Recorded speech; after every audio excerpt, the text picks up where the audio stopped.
নমস্কার বন্ধুরা, আমি রমা কিচেনের থেকে সবাইকে স্বাগত জানাচ্ছি। আজকে আবার একটা নতুন ভিডিও নিয়ে এসেছি। আজকে দেখাবো নিরামিষ আলু আর সজনে ডাঁটা দিয়ে সর্ষে পোস্ত কীভাবে রান্না করি দেখুন। তার জন্য আমি গ্যাসের উপরে কড়াই বসিয়ে দিয়েছি। কড়াইটা গরম হয়ে গেছে, আমি সর্ষের তেল দেবো।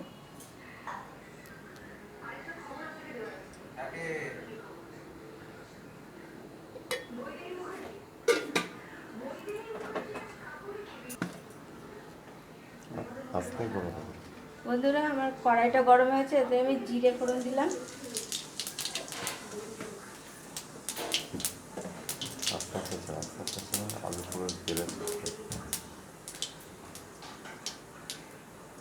লম্বা লম্বা করে কেটে রাখা আলু দিয়ে দিলাম।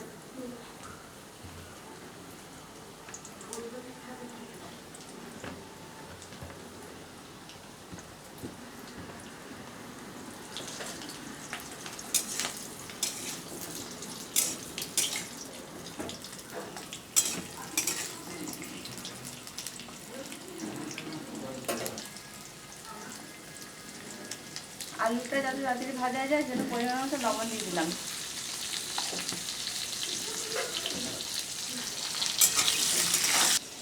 বন্ধুরা, এখানে 1 চামচ পোস্ত আর 1 চামচ সর্ষে আর 3টে কাঁচা লঙ্কা দিয়ে বাটা আছে। এটাতে আমি একটু জল দিয়ে গুলিয়ে দেবো।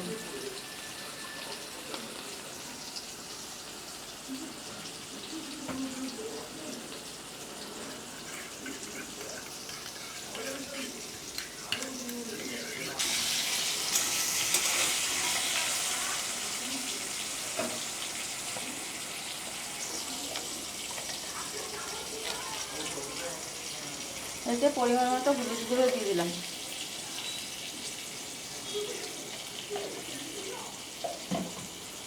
সাথে সর্ষের পোস্ত গোলাটা দিয়ে দিলাম।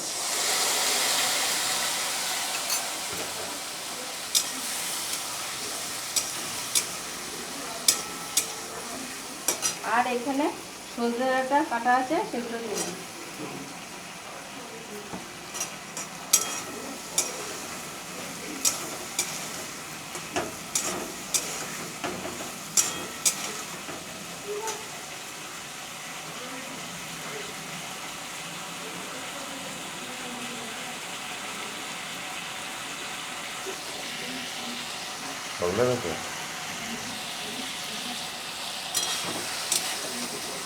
বন্ধুরা, সর্ষে বেশি ভাজতে নেই, তাহলে তিতো হয়ে যায়। এই জন্য একটু নাড়িয়ে নিয়েছি, আমার তেল ছেড়ে দিয়েছে সব ভালোভাবে। এবার আমি পরিমাণ মতো জল দিয়ে দিচ্ছি।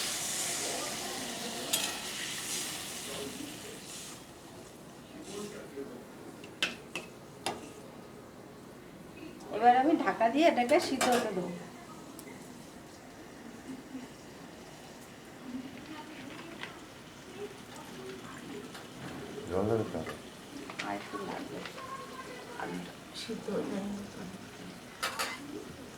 আর একটু জল লাগবে, আর একটু জল দিয়ে দিলাম।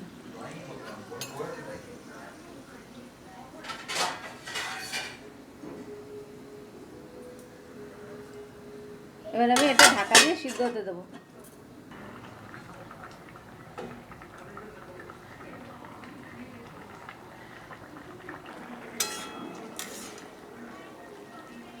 বন্ধুরা, আমার আলুটা অনেকটা গলে এসছে। এবার আমি দেবো একটা কাঁচা লঙ্কা চেড়ে আর টমেটো কুচি দিয়ে আর একটু ঢেকে রাখবো, তাহলে আমার এটা হয়ে যাবে।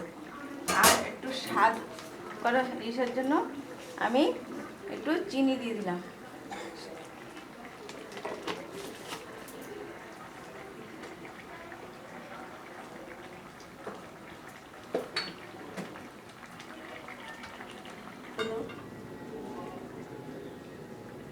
বন্ধুরা, আমার সর্ষে পোস্ত হয়ে গেছে।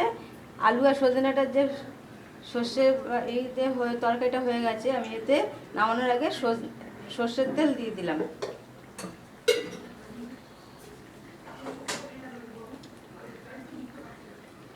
বন্ধুরা, আমার এই আলু আর সজনে ডাঁটা সর্ষে পোস্তটার তরকারি যদি আপনাদের পছন্দ হয়, তাহলে একটা লাইক করবেন, শেয়ার করবেন, কমেন্ট করবেন এবং অবশ্যই আমার চ্যানেলটাকে সাবস্ক্রাইব করে বেল ঘন্টাটা ক্লিক করে রাখবেন।